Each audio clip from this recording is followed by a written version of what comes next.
মৃত্যুদণ্ডপ্রাপ্ত আসামিদের ফাঁসি কার্যকরে রয়েছে কিছু আনুষ্ঠানিকতা ও প্রক্রিয়া। এগুলো ধাপে ধাপে সম্পূর্ণ করার পরই আসামির দণ্ড কার্যকর করা হয়। সাধারণত একজন মৃত্যুদণ্ডপ্রাপ্ত আসামি যতই ঘৃণ্য হোক না কেন, তার শেষ ইচ্ছা পূরণ এবং মৃত্যু যথাসম্ভব আরামদায়ক করার চেষ্টা করা হয়। আইনগত সকল আনুষ্ঠানিকতা শেষে ফাঁসির আসামিকে নিয়ে আসা হয় কন্ডম সেলে। সেখানে শুধু ফাঁসির আসামিরাই থাকে। মাথায় থাকে লাল টুপি, তার সাথে যথাসম্ভব ভালো ব্যবহার করা হয়।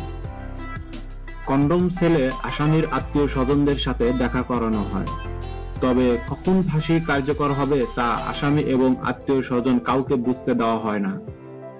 ফাঁসির দড়ি বিদেশ থেকে আনা হয়। এ দড়ি ম্যানিলা রোপ নামে পরিচিত। নিয়ম করে কয়েকবার এতে মাখানো হয় সবরি-কলা আর মাখন। জল্লাদ নির্বাচন করা হয় কয়েদির মধ্য থেকেই।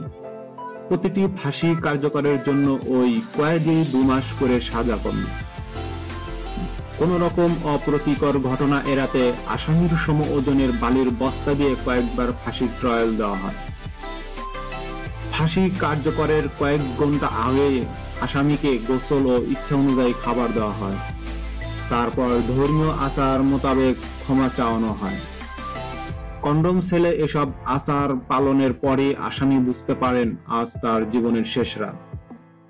কিছুক্ষণ পর আসামিকে ফাঁসির মঞ্চে ওঠানোর পর কালো রঙের জম টুপি ও গলায় দড়ি পরিয়ে দেওয়া হয়। জেল সুপার হাতে রুমাল নিয়ে মঞ্চের পাশে দাঁড়িয়ে থাকেন। সাথে থাকেন সংশ্লিষ্ট আরো কয়েকজন। জল্লাদের চোখ থাকে রুমালের দিকে। জেল সুপার হাত থেকে রুমাল ফেললেই জল্লাদ ফাঁসির দড়ি টান দেন। এতে আসামির পায়ের নিচ থেকে পাটাতন সরে যায়, গলায় আটকে যায় মোটা দড়ি। 10 মিনিট কিংবা অবস্থা ভেদে তারও বেশি সময় ঝুলে রাখার পর একজন ডাক্তার এসে মৃত্যু নিশ্চিত করে। তারপর মৃতদেহ ফাঁসির দড়িতে ঝুলানো অবস্থায় থেকে নামিয়ে এনে পরিবারের কাছে হস্তান্তর করা হয়।